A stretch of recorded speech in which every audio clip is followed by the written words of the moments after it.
ہمیں یہاں یہ بات بھی جان لینی چاہیے کہ جنت کا جو سیدھا راستہ ہے، صراط مستقیم، اس پر چلنا کوئی آسان بھی نہیں ہے۔ یہ اتنا آسان نہیں ہے جتنا ہم سمجھتے ہیں، اور جو جنت ہے اتنی آسان نہیں جتنا ہم نے سمجھ رکھا ہے۔ جنت اپنی تمنا سے نہیں پا سکتے ہیں، اپنے خیالوں سے، اپنے شعور سے اور اپنے صرف ارادے سے اور تمنا سے نہیں پا سکتے ہیں۔ جنت کے لیے ہمیں محنت کرنی ہے، جنت کے لیے ہمیں جتن کرنا ہے، جنت کے لیے ہمیں تکلیف برداشت کرنی ہے، جنت کے لیے ہمیں تکلیف پر صبر کرنا پڑے گا۔ نبی کریم صلی اللہ علیہ وسلم ارشاد فرماتے ہیں، اور یہ حدیث بخاری اور مسلم کے اندر موجود ہے، ابو ہریرہ رضی اللہ تعالیٰ عنہ بیان کرتے ہیں، حفت الجنت بالمکارہ وحفت النار بالشہوات۔ اللہ تعالیٰ نے جنت کو مکروہ چیزوں سے گھیر دیا ہے، یعنی ایسے راستے پر ہم چلیں گے تو جنت میں جائیں گے جن راستوں پر چل کر ہمیں تکلیف برداشت کرنا ہے، صبر کرنا ہے، قدم قدم پر آزمائش ہے، امتحان ہے، تکلیف ہے، مصیبت ہے، اس راستے پر چلیں گے تو جنت میں جائیں گے۔ اللہ رب العالمین نے جنت کو تکلیف دہ چیزوں سے گھیر رکھا ہے۔ وحفت النار بالشہوات، اور جہنم کو اللہ تعالیٰ نے شہوتوں سے، خواہشوں سے گھیر دیا ہے۔ یعنی اگر ہم تکلیف نہیں برداشت کرتے ہیں، موج مستی کرتے ہیں، زندگی میں جیسے تیسے زندگی گزارتے ہیں اور اپنی من مرضی کرتے ہیں، اپنی طبیعت کے مطابق زندگی گزارتے ہیں، یہ راستہ ہمیں جہنم کی طرف لے جاتا ہے۔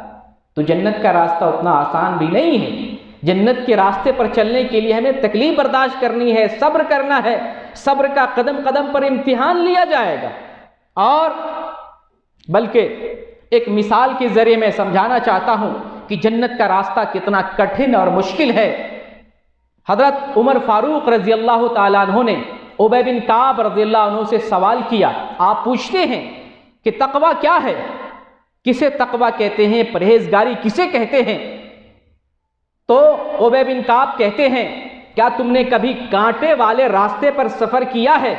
کبھی تمہارا گزر ایسے راستے پر ہوا ہے جس پر کانٹے لگے ہوئے ہوں، چاروں طرف جھاڑی ہی جھاڑی ہو، کانٹے لگے ہوئے ہوں، کہ وہاں تم کیا کرتے ہو؟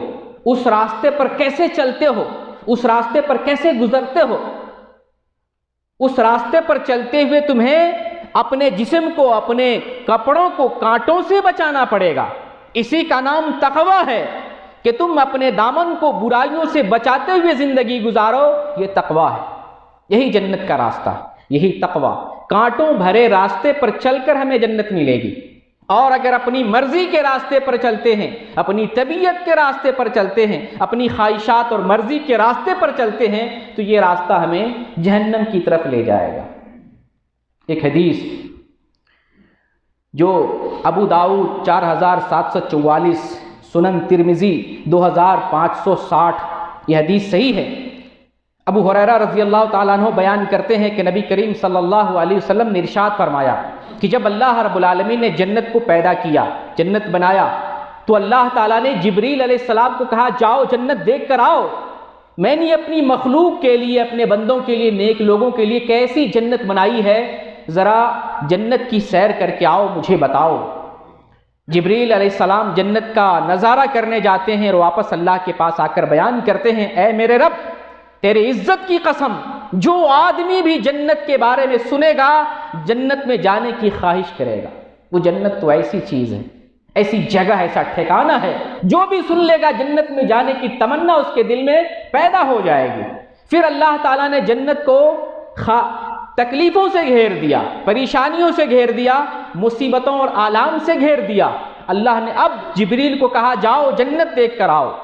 جبریل علیہ السلام جنت گئے، کہا مجھے ڈر ہے کہ اب اس جنت میں تو کوئی داخل ہی نہیں ہو پائے گا، اتنی تکلیف کون برداشت کرے گا؟ اتنی پریشانیوں کے بدلے جسے جنت ملے گی، مجھے ڈر محسوس ہو رہا ہے کہ کوئی جنت میں داخل نہیں ہو پائے گا۔